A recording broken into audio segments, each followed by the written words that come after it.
Hi, folks. We made it. English 2 teachers. This is the last unit of the year. So here we go. Let's talk about it, and let's talk about some things you can do with it, and hopefully give you some advice and some resources that will help you. So this is a multimedia presentation unit with some research in there, and it's the big world out there, and it's a 20-day unit. Depending on when you start this, you might have a little less days, and that's okay. This unit is covering some essentials, but I think they're doing it in a way that can be fun and really condensed if you need to. So, in the overview, students will identify a place and topic to research, and things they can think about as they do that is anything about a place they want to know more about, or they want to back up a claim from. So it could be planning a vacation, geography, food, music, art, politics, anything about the place they want to talk about. And then the teachers, they're going to be doing a little bit of research around that place, nothing too crazy. Um, and they're going to be thinking about how to organize that in a multimodal fashion. Okay. So, multimodal can be an infographic, it could be a video podcast, it could be a photo essay, it could be Google Slides, although they do a lot of that in other grades and other classes. So, hopefully do something a little bit more fun, but if that's what the kid wants to do, that's okay. It could be, let's see, what else? You could have them do something like a fake Twitter page or a fake Instagram page that combines photos and words. Anything like that would be okay. All right. And then they're going to present this multimedia presentation. Now, this year, with kids being virtual and in person and all that, maybe you won't have the presentation piece this year. Maybe the presentation piece will just be publishing that product and having a showcase of it virtually or just turning it into. Okay. But, you know, non-pandemic times, we're hoping that kids would be able to present these and work collaboratively and get feedback from other peers and you as they're sort of working on this, or work on this in groups. That's definitely another option. Where is that? I can't see it here, but it does say groups. So kids can do this. Yeah, small groups. They can work individually or in small groups if they want to do this as well. All right, so these are your four essentials. Locate relevant sources as part of sustained recursive inquiry. So they're going to be doing a little bit of research. We've already hit that before. So, you know, if a kid didn't do any research for the research argument unit, this might be a time to reassess them on the ability to research and incorporate research. And that might be a way to get back some grades or credit from previous units that might be helpful for the student to get through this course. Use appropriate mode of delivery when using written, oral, or multimodal ability to present results. So this is the presentation. We've chosen multimodal for them. You know, I think the thinking here is they've done a lot of writing this year.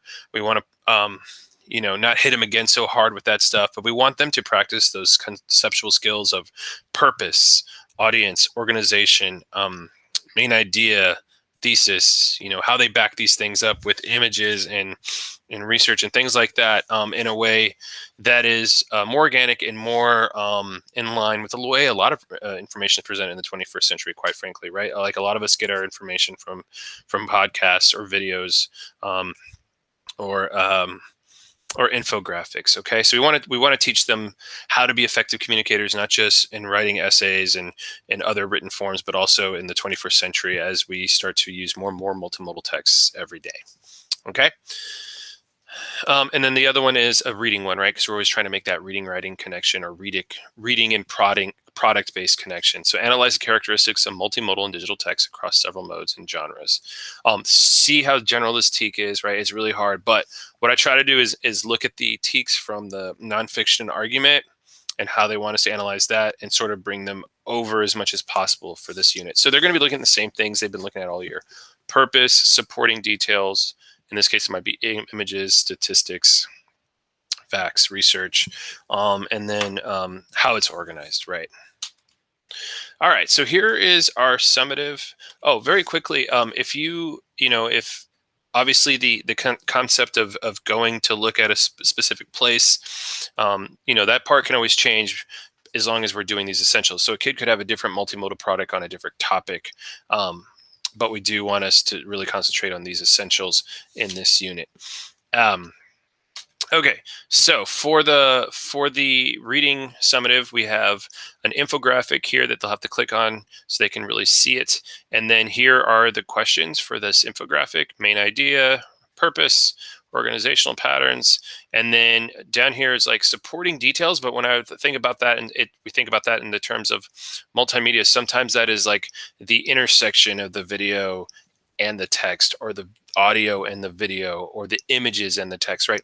How these things are coming together to form something. So this is a really short PSA about STEM schools, and there's two questions there about how the director is using the images and the words to create meaning. Okay, you can sub these out for any infographic or video you want, or a different multimodal piece, podcast or something. Especially the podcast has words, but this is just an idea how you might want to organize your summative. Give them a couple different multimodal pieces to look at, have them look at them cold, and then answer some questions about them. And hopefully a lot of this is reminder and, organizational patterns infographic. And you might want to even think, okay, maybe a kid nails it here and they didn't do so great in a previous summative. So maybe if they even read a text and can do it here as well, you might be able to also gain back some credit from a previous unit if that's something you need to do for a particular student. Because that essential, that analyzing multimodal text, is really similar to the reading essential for nonfiction. So you could easily pair this with an essay or a really short nonfiction piece and do some assessment there that might help them a little bit. Okay. English 2 summative writing assessment. So really plain, we just want them to look at a place and define it. So I'm taking the words from there and making from our overview, making them a little bit more conceptual and also a little bit more specific. So how would you define a particular place through some aspect of their culture? And I'll show you my example in a little bit, but you might want to say Seattle might be Nirvana, right? Or the New York might be the Empire State Building, or Broadway musicals, or a particular fancy restaurant there, or anything like that. And this is about how that student would define it, right? So if the student has been there and they know something very specific about that reminds them of it, and they can explain or argue how they would define it through that place or food or band, etc., that's perfectly fine. We're letting them be as creative as they want as that. But it's like when you think of San Antonio, you might think of the Alamo, right? And that's how you would define it, right? So just letting kids kind of pick how they define these things, and then they're going to explain how they do that with some research, and their multimodal text will establish that, and there'll be an explanation with that as well. All right, so these are the lessons that are with that to help set you up. The first one is supposed to be just really kind of engaging them in the concept and getting them excited about it. So we have a video of the top things to do in San Antonio, and then we have a website of famous San Antonio murals. And want them to start thinking if anything in that mural or in the video really hit upon how they define San Antonio. I think some kids will say yes, and I think a lot of kids will say no. That's not what I think when I think of San Antonio. And so that's okay. We want to have that discussion. We want to have that debate. Hopefully you can have that discussion, debate virtually and or with your in-person kids.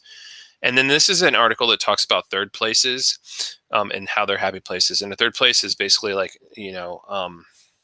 this place that's public, that you go to and can share with other people and exist. And it sort of redefines place. And it might be a nice way to get kids to think about place a little differently and how we define it. And that's sort of the thinking there.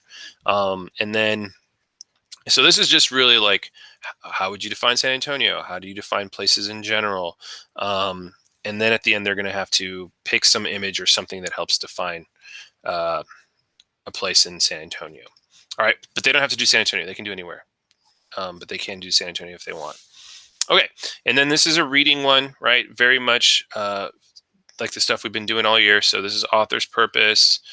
How are the words adding meaning? We're talking about those supporting details. How is it organized? And then I want kids to really start thinking about how these places in the videos are defining the place that they're talking about. How like this restaurant defines. So the Bombay restaurant's pizza is in Houston. How does it define Houston, right? Things like that. And then I gave some choice here on 4 videos they could choose from any of these videos, and they'd fill out the form, which has these exact same questions again, so that you can see if they're picking up on what's being modeled on top. So that's the reading one, and that's so the first one is sort of the engagement into the unit one. This is a reading lesson on reading multimodal, and then this is a writing lesson and also a reading lesson. So we got a video and an infographic. Which one did they like best? How are they similar and different? Which one do they prefer and why? And then there's an article here on how to create infographics and how to create video if kids want to. I think this might be helpful for kids to think about before they dive in. And then this writing task is them reflecting on what they want to do and why. It's just like that first step in any sort of project. What are you going to write about, or what's your project going to be about? Where might you get your research, et cetera, et cetera. I've got a video here that shows my infographic, and it has a think aloud about how I made the choices I did. And then here is a video on tips on research and finding infographics. You might want to talk to your librarians, but in this video, it talks about a couple places in Northside databases where you can quickly find information that's already cited for them that I think will be helpful for this project. It might be a different database than you're used to going to, so that's why I wanted to point it out in this video. So you might want to watch the video, and you might want to have your kids watch it so they have a place that they can go and get some, definitely unbiased and, already been fact-checked research. Credible research is the word I've been looking for, and I don't know why that slipped my mind, but it did. Okay. So this is my infographic, my model. I made an infographic here. You can click here to get a better view of it because I know this is tiny.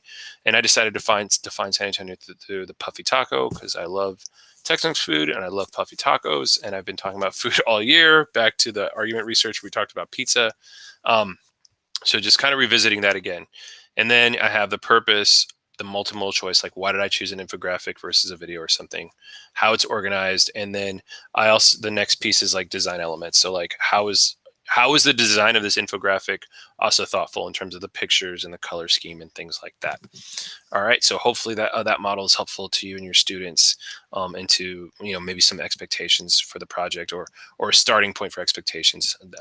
I know that I'm a nerdy English teacher person, and so maybe this is a little bit over the top, but hopefully it's at least a starting point for you guys. There's also a research-based rationale with a bunch of multimedia ideas, and I tried my best to link them all to a video or an infographic that helps define a place. So there's like one on the Beatles, so because that might be how they might define London or Liverpool, and then all these restaurants are about linked to a specific city or place. So I thought, and I gave a little bit of some things that they might say about them in terms of they compare and contrast, or that kind of thing. All right, so there's a lot of those, but feel free to use any multimodal text you want. It doesn't have to be any of these here, but I just thought I'd give you a starting point where you might look. All right, so here are the reading model lessons that I quickly went through. The text resources here that have the videos and infographics with a rationale and how you might use them. This is my teacher model that I just showed you that had my infographic and my reflection. And then Barbara was awesome enough to put together some resources because we know that kids probably aren't, and you guys hope I was not. That was the first infographic I ever made, so that was a lot of fun. So these are some resources on how to put together podcasts, infographics, social graphics, and videos. I used Piktochart, and I thought that was really easy to use and pretty user-friendly. And like I said, that was the first infographic I ever made, and I probably spent, including research, no more than 2 hours, an hour to 2 hours. And I know I'm an adult, but so maybe that doubled up for a kid, 4 hours, maybe 4 class periods on that, or maybe a couple more. So that seems like a week's worth of work, that could be hopefully done in a 20-day unit, or maybe 2 weeks worth of work over 20 days. I hope that sounds fairly reasonable. All right, so that's it. That's the unit. Those are the resources. I hope that helps with some thinking about how kids might do some fun research that is going to help them define a place and put their information in a way that is hopefully conceptually helps them understand how writers make the same moves as people in other mediums. And for those of you that have been on this journey with me all year, thank you. Thank you for trusting me. Thank you for being a classroom teacher this year. I know you guys didn't get a lot of kudos this year, maybe, and probably not as much support as you needed, and not just from this office, but everywhere. And just let you know, you guys did a great job, and it was so important for you to do that. And your kids may not tell you that, but to have your face there on the daily this year, whether it was virtual or in person, was incredibly important to them. So for those who use these resources to take a chance and try something new in teaching, kudos to you. Thank you for trusting me to do that. And thank you for taking the risk. For those of you that were so exhausted and overwhelmed this year that you use these resources as a boom, I'm just going to put this in Schoology and hope it works. I hope it helped you. And for those of you that just said, "Hey, I want to poke around and get some new ideas," I hope this gave you a starting point for that. Just know that everyone in this office, we really lost sleep and racked our brains and really tried to do the best job we could to support you, because we know how hard you guys are working, and we know what an incredible job you're doing and what an incredible task it has been this year to teach under these circumstances with new curriculum, new resources, new everything. And you guys pulled it off. So thank you for that. I hope I was helpful to you guys at least a little bit. And if you need anything, please reach out. I'm still here and happy to help out any way I can. Thanks, guys.